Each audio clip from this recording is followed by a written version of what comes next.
கருமையான காடு, இருள் நிறைந்த இரவு. விக்கிரமன் மெதுவாக நடக்கிறான். அவன் தோளில் வேதாளம் அமைதியாக இருக்கிறது. திடீரென வேதாளம் கிசுகிசுக்கிறது. மன்னனை நம்பாதே. விக்கிரமன் நின்று சுற்றி பார்க்கிறான். காற்று பலமாக வீசுகிறது. மரங்கள் அசைகிறது. வேதாளம் சிரிக்கிறது. விக்கிரமா, ஒரு கதை கேளு. ஒரு அழகான ராஜ்யம், நேர்மையான அமைச்சர் ஒருத்தன் மக்களுடன் பேசுகிறான். அவன் மன்னனுக்கு நம்பிக்கையுடன் சேவை செய்கிறான். ஒரு இரவு அவன் ஒரு ரகசியத்தை கேட்கிறான். மன்னன் துரோகம் செய்ய திட்டமிடுகிறான் என்று. அமைச்சர் அதிர்ச்சியில் உறைகிறான். அவன் குழப்பத்தில் உறைந்து போனான். மௌனம் காப்பதா அல்லது உண்மையை வெளிப்படுத்துவதா? இறுதியில் உண்மையை தேர்வு செய்கிறான். அவன் மன்னனை எதிர்த்து உண்மையை கேட்கிறான். மறுநாள் அவனை கொன்றுவிடுகிறார்கள். வேதாளம் கேட்கிறது, அவன் முட்டாளா வீரனா? விக்கிரமன் சொல்கிறான், அவன் முட்டாளும் இல்லை, வீரனும் இல்லை. உண்மையை உயிரை விட மேலானதா நினைத்தவன்.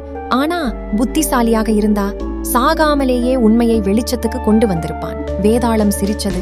சரி விக்கிரமா, திட்டமில்லாத உண்மை தியாகம்தான். வேதாளம் மீண்டும் மரத்துக்கு பறந்து போனது. மீண்டும் வா விக்கிரமா, அடுத்த கதை இன்னும் இருண்டது.